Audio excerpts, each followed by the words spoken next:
വരുന്നതിന് മുമ്പ് എറണാകുളത്തൊരു പ്രൈവറ്റ് കമ്പനിയിൽ വർക്ക് ചെയ്യുന്ന സമയത്താണ് ദനീസ് സാർ അവസരം പരിചയപ്പെടുത്തി. ആദ്യം പറഞ്ഞ സമയത്ത് തൽക്കാലം താല്പര്യമില്ല എന്ന് പറയുന്ന 2 വർഷം മാറ്റി വെച്ചാണ് ബിസിനസ്. പിന്നീട് നമ്മൾ ഈ ബിസിനസ് ചെയ്യാണ്ടായ പ്രധാനപ്പെട്ട കാരണം ഒരു ടാർഗറ്റ് എന്താ വെച്ചാൽ ഇഷ്ടപ്പെട്ട പെണ്ണിനെ കല്യാണം കഴിക്കണം, അതിന് നല്ല എന്തെങ്കിലും ജോലി വേണം. അപ്പൊ അങ്ങനത്തെ ഒരു അവസരത്തിന് വേണ്ടിയിട്ട് അതുകൊണ്ടാണ് ഒറ്റ മിനിറ്റ് വെള്ളം പിടിച്ചോട്ടെ ചോദിച്ചേ, കാരണം വന്നുകൊണ്ടായിരിക്കണം എന്തൊക്കെ ഒരു പ്രശ്നമുണ്ട്. പറ്റി വരണ്ട് എങ്ങനെ ആ സമയത്താണ് എറണാകുളത്തൊരു ജോലിയുടെ കൂടെ പാർട്ട് ടൈം വന്നപ്പോൾ 2 വർഷം ഞാൻ മാറ്റി വെച്ചു. എനിക്ക് തൽക്കാലം ബിസിനസ് താല്പര്യമില്ലാതെ മാറ്റി വെച്ചതാണ്.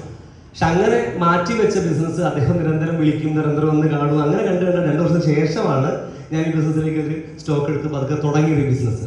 അപ്പൊ കല്യാണം മുമ്പിൽ വന്ന്, അപ്പോൾ നവംബറിൽ കല്യാണമാണ്, ജനുവരി തീരുമാനം എടുത്തു ഈ ബിസിനസ് ചെയ്യണം. അങ്ങനെ 26-ാമത്തെ വയസ്സിലാണ് ശരിക്കും ഞാൻ ഈ മൈലേജ് റീസ്റ്റാർട്ട് ചെയ്തത്. പക്ഷെ 30-ാമത്തെ വയസ്സിനുള്ളിൽ തന്നെ ആഴ്ചയിൽ 2,10,000 ആയിട്ടുണ്ട്. ഒന്ന് ആലോചിച്ചാൽ ആ സമയത്തിന്റെ സിറ്റുവേഷൻ വളരെ മോശം. 26-ാമത്തെ വയസ്സിൽ പഠനത്തിൽ എന്നെ അറിയുന്ന ആൾക്കാർ കൂടുതലുണ്ടാവും. ഇത് റെക്കോർഡ് നിങ്ങൾ ചെയ്യുന്നുണ്ട്, എന്റെ ബന്ധുക്കളും സുഹൃത്തുക്കൾ യൂട്യൂബിൽ നിന്ന് കണ്ടോളൂ. അല്ലെ, ഒരു കാര്യവും കളവ് പറയാൻ പറ്റില്ല. പറ്റുമോ?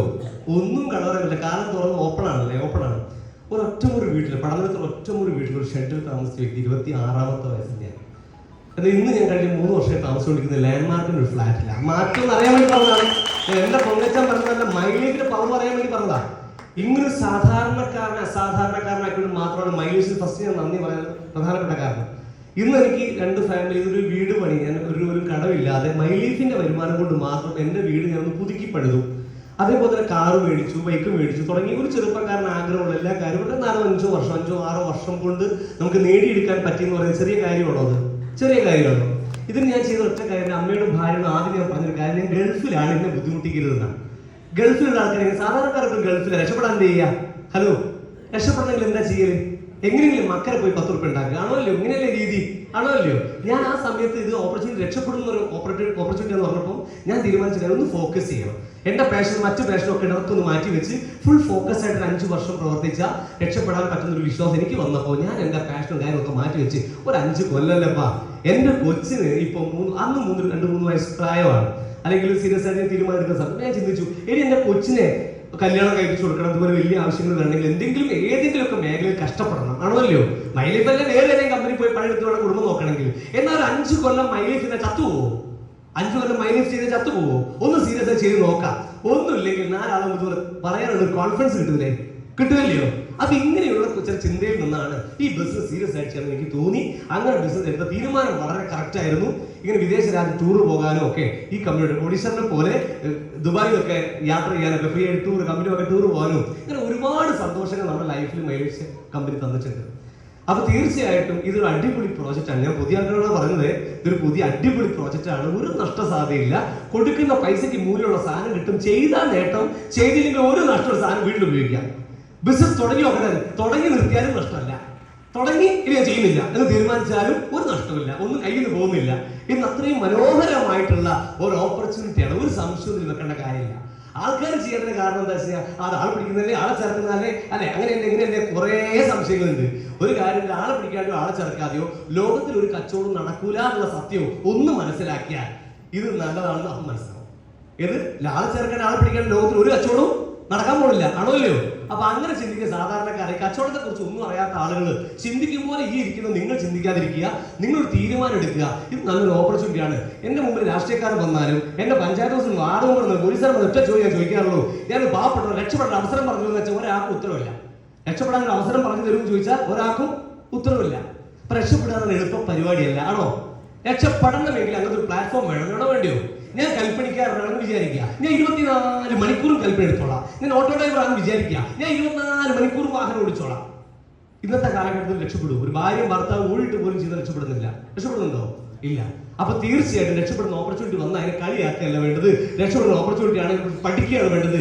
പക്ഷെ തീരുമാനം എടുക്കുക, നല്ലതോ ചെയ്ത് ഞാൻ ആരെങ്കിലും പറ്റിക്കുന്നുണ്ടോ എന്ന് നോക്കിയാൽ പോലെ. ഒരാളെയും പറ്റിക്കുന്നില്ല. കൊടുക്കുന്ന പൈസയ്ക്ക് മൂലമുള്ള സാധനം കൈ കിട്ടുന്നത്. ചെയ്ത നേട്ടം, ചെയ്തില്ലെങ്കിൽ ഒരു നഷ്ടമില്ല. ഈ സാധനം വീട്ടിൽ ഉപയോഗിക്കും. ഇത്രയും മനോഹരമായിട്ടുള്ള ഒരു ഓപ്പർച്യൂണിറ്റിയാണ് മൈലേജ്. എന്റെ apply leader Subeesh sir. Subeesh sir ഇന്ന് കൈ വരും, ഉഷാറാക്കി സംസാരിക്കണം, ഇവരെ ശരിയാക്കണം. എന്റെ ധനീഷ് സാർ വിചാരിക്കുക, അപ്പൊ അതിനെ ഞാനാ കൊണ്ടുവന്നത്, ഞാൻ ഓൻ്റെ അതേ റാങ്കിലെത്തി, ഓനെങ്ങനെ വിട്ടാൽ ശരിയാവില്ല, ഒന്ന് കുറച്ച് സ്പീഡ് കൊണ്ട് ഓൻ നിർത്തിയാണ്. അങ്ങനെ പറയോ? ഈ ബിസിനസ് പറയോ? ആരെങ്കിലും പറയോ? ഇല്ല. ഇനി അതേപോലെ എന്റെ ലീഡറുണ്ട് ബെനിൽ സാർ പറയാ ഓനാണ് ഉഷാറായിട്ടൊക്കെ നാളെ ഒച്ചയൊക്കെ ശബ്ദം സംസാരിക്കില്ലേ ഓനാ ശരിയായി കൊടുക്കാം ഇനി ഓൻ മുണ്ടേരുതോ അങ്ങനെ പറയുമോ? നമ്മള് എങ്ങനെ എന്താണ് കൂടുതൽ നന്നാവട്ടെ, ഉഷാറ് മറ്റു മേഖല പോലെ മറ്റൊരു ചവിട്ടുന്ന ഒരു മേഖലയല്ല മൈലേജ്. ഒരുത്തം വളരും പോലെ പ്രോത്സാഹിപ്പിക്കുന്ന മേഖലയാണ് മൈലേജ്. സുഹൃത്തുക്കളെ, ഇങ്ങനത്തെ സ്വഭാവമൊക്കെ മൈലേജ് ഉള്ളത് കൊണ്ട് മാത്രമാണ് എന്നെ സാധാരണക്കാർ രക്ഷപ്പെടുന്നത് മനസ്സിലാക്കണം. മറ്റു മേഖല പോലെ കുശുമ്പും മുന്നായ്മയും വാശിയും അല്ലെ അതും വീണ്ടും ഈഗോയും മാനേജ് ചെയ്യാൻ ഒരു തേങ്ങയില്ല. അങ്ങനെ പറഞ്ഞു തെറ്റിദ്ധരിക്കും. എനിക്ക് ദേഷ്യത്തോട് പറഞ്ഞു പോയതാ, ഒന്നും തോന്നരുത്. നല്ല ദേഷ്യം എന്നെ കളിയാക്കുന്നവരുണ്ട്. ഇപ്പൊ ഓരോ മോഹാക്കി ഓർമ്മോ മനസ്സിലായിരുന്നു. എനിക്കിപ്പോ കളിയാക്കുന്ന കുറ്റങ്ങൾ ആർക്കും കളിയാക്കുന്ന കുറ്റപ്പെടുത്തുന്നു. എനിക്ക് മാറ്റമുണ്ട്. കളിയാക്കുന്ന കുറ്റം ആ ബിസിനസ് ചെയ്യാൻ പ്രധാനപ്പെട്ട രണ്ട് കാര്യങ്ങളാണ്. ഒന്ന്, എന്റെ കുട്ടിക്കാലത്തെ പ്രയാസം തന്നെയാണ്. അമ്മ വീട്ടു ജോലിക്ക് പോകുന്നത് അമ്മയെ ഒരു വയസ്സിൽ അച്ഛൻ ഉപേക്ഷിച്ചിട്ട് പോയി. അച്ഛൻ ഉപേക്ഷിച്ച് പോയ സമയത്ത് അമ്മ വീട്ടുപണി എടുത്തിട്ടും കരിങ്കൽ കോറിൽ പണിയെടുത്തിട്ടും കൃഷിയിൽ പണിയെടുത്തിട്ടും അത് കണ്ടു വളർന്ന ഒരു കുട്ടിയെ സംബന്ധിച്ച് കുട്ടിക്കാലം തലേ കയറി ഒരു വാശി, ജീവിതത്തിൽ വാശി കയറിപ്പോയി. ജീവിതത്തിൽ നേടിയേ പറ്റൂ, രക്ഷപ്പെട്ടേ പറ്റൂ, ആ തീരുമാനം ആയിപ്പോയി. ആ തീരുമാനമായ സമയത്ത് രക്ഷപ്പെട്ടവരെ എന്തുണ്ടോ അത് അന്വേഷിച്ച് നടന്നു. എന്നാൽ മൈലേജിന് മദർ കമ്പനി പ്രവർത്തിച്ചപ്പോൾ ഒറ്റ കാര്യം മനസ്സിലായി. മൈലേജിന്റെ മദർ കമ്പനി പ്രവർത്തിച്ചപ്പോ ആ 3 കൊല്ലം 17ാമത്തെ വയസ്സിൽ അരസിൽ വന്നു. എന്റെ അമ്മയുടെ പേരിൽ നേരം ലീഡർ പറഞ്ഞു തന്നെ 17ാമത്തെ വയസ്സിൽ ബിസിനസ്സിൽ വന്ന് 23ാമത്തെ വയസ്സിൽ ചരിത്രം ഉണ്ടാക്കണം, ഒരു BMW ബെൻസ് എടുത്ത് ഒരു NS ചരിത്രം ഉണ്ടാക്കണം തീരുമാനിച്ച എന്റെ സ്വപ്നം തച്ചുടച്ചത് 2011 എക്സ്പോർട്ട് മാർക്കറ്റിംഗ് ബാൻ ചെയ്യപ്പെട്ട കാലഘട്ടം. 2000 ഗവൺമെന്റ് ബാൻ ചെയ്യപ്പെട്ട കാലഘട്ടത്തിന് ശേഷം CITയും BMSഉം INTUCയും STM പോലത്തെ ട്രേഡ് യൂണിയനുകൾ വന്ന് സമര പോരാട്ടത്തിനൊടുവിലാണ് 2015 ഗസറ്റ് പാസ്സായിക്കൊണ്ട് ഇത് ശക്തമായ ഒരു മേഖല ഇന്ത്യൻ രാഷ്ട്രീയം മാറിയത്. ഇത് തന്നാലൊന്നല്ല, വേദനയുണ്ട്, ഒരുപാട് വേദനയുണ്ട്. ഒരുപാട് ഉയർത്തിന് മുൻപ് ആവേശം കൊണ്ട് ഉണ്ടാക്കി കളയാൻ വെച്ച് വന്നതല്ല. ഒരു ആവേശം കൊണ്ട് ഉണ്ടാക്കി കളയാ എന്ന് വിചാരിച്ചു വന്നതല്ല. വേദന കുറെ അനുഭവിച്ചു. 10-15 കൊല്ലമായി ഡാൻസിംഗ് ഇൻഡസ്ട്രിയിൽ ശക്തമായ രക്ഷപ്പെടുന്ന പ്രതീക്ഷയോട് കൂടി മുന്നോട്ട് പോകുമ്പോ അത് സമ്മതിക്കുന്നില്ല സമൂഹം. വിടൂ നമ്മള്. ഇന്ന് അതുകൊണ്ട് മാത്രമാണ് ഞാൻ രാഷ്ട്രീയക്കാരനല്ല, പക്ഷെ ഒരു ട്രേഡ് യൂണിയൻ ഒരു നേതാവാണ് ഞാൻ ഉണ്ടെന്ന്. ഒരു മറ്റൊരു മാർക്കറ്റിംഗ് എംപ്ലോയ്മെന്റിന്റെ ഒരു ഏരിയ സെക്രട്ടറി ആയിട്ട് മുൻനിരയിൽ നിൽക്കാൻ ഞാൻ തയ്യാറാക്കാൻ. എന്റെ ശബ്ദം കൊണ്ട് കുറെ സാധാരണക്കാർ രക്ഷപ്പെടുവാണെങ്കിൽ തീർച്ചയായിട്ടും അത് ഏത് അച്ഛൻ വരെ പോകാനും ഞാൻ തയ്യാറാണ്. അത് ഏത് അച്ഛൻ വരെ പോകാനും ഞാനും തയ്യാറാണ്. പട്ടാള നിയമമുണ്ട്, അല്ലെങ്കിൽ ഞാൻ മനസ്സിലാക്കുന്നു യുദ്ധത്തിന് എത്ര എതിരാളികൾ എത്ര ശക്തരാണെങ്കിലും മുന്നോട്ട് വെച്ച കാലം ഒരു പട്ടാളക്കാരൻ മുന്നോട്ട് തന്നെ വെച്ചേക്കണം. ആ സമയത്ത് എന്റെ അമ്മ, എന്റെ കുഞ്ഞ്, എന്റെ ഭാര്യ എന്നെ ചിന്തിച്ചാൽ ഒരു തർക്കമല്ല, അത്തരം വീരുക്കളെ ഇന്ത്യൻ സേനയ്ക്ക് വേണ്ട. മുന്നോട്ട് വെച്ച കാലം അത് മരിക്കാനും വേണ്ടില്ല, അത് മുന്നോട്ട് തന്നെ വെച്ചോളണം. ജീവിതം വിജയിക്കുന്നത് അങ്ങനെ തന്നെയാണ്. ആവേശത്തോടു കൂടി അത് മുന്നോട്ട് ഇങ്ങനെ തീരുമാനങ്ങളിലൂടെ കൊണ്ടുപോകാൻ സാധിച്ചു. അന്ന് പല പ്രായത്തിന് പ്രശ്നമായിരിക്കും ഒന്ന് ചാടി കളിക്കുന്ന ഒരു സ്വഭാവം എനിക്കുണ്ട്. എല്ലാരെയും പോലെ ഒന്നിൽ ഉറച്ചു നിൽക്കാത്ത സ്വഭാവം എനിക്കുണ്ടായിരുന്നു. പക്ഷെ മൈലേജിലെ മദർ കമ്പനി ഒരു കാര്യം പഠിപ്പിച്ചു, ഒന്നിൽ ഉറച്ചു നിന്നാൽ മാത്രമേ അവിടെ എക്സ്പെർട്ട് ആവും. ചെയ്തന്നെ ചെയ്യുക, കേട്ടെന്നെ കേൾക്കുക, പറഞ്ഞെന്നെ പറഞ്ഞു, കേട്ടെന്നെ കേട്ടു, ചെയ്താൽ ആ മേഖലയിൽ ആ വ്യക്തി എക്സ്പെർട്ട് ആവും. അപ്പൊ ഞാൻ പറഞ്ഞെന്നെ പറഞ്ഞോണ്ടിരിക്കുന്നത്, ഞാൻ കേട്ടെന്നെ കേട്ടോണ്ടിരിക്കുന്നത്, അപ്പൊ ഞാൻ എന്നെ എക്സ്പെർട്ടായി. ആ ഒരു പാഠം പഠിച്ചുകൊണ്ട് ഒന്നിൽ ഉറച്ചു നിൽക്കാനുള്ള കഴിവ് തന്നത് മൈലേജിൽ മദർ കമ്പനിയാണ് എനിക്ക് ഉറപ്പിച്ച് പറയാൻ പറ്റും. അപ്പൊ ഇങ്ങനെ കുറെ ക്വാളിറ്റീസ് എന്റെ മൈലേജിലേക്ക് ജോയിൻ ചെയ്തപ്പോൾ എന്റെ ഒരു മാറ്റം ചെറുതല്ല, ചെറിയ മാറ്റമല്ല. എന്റെ അച്ഛനോട് എനിക്ക് പെട്ടെന്ന് ദേഷ്യം വരുന്നതാണ്. ഞാൻ പെട്ടെന്ന് ദേഷ്യം വരും. എന്തെങ്കിലും ആരെങ്കിലും പ്രത്യേകിച്ച് എന്റെ അമ്മയോട് എനിക്ക് ഓവർ സ്നേഹം.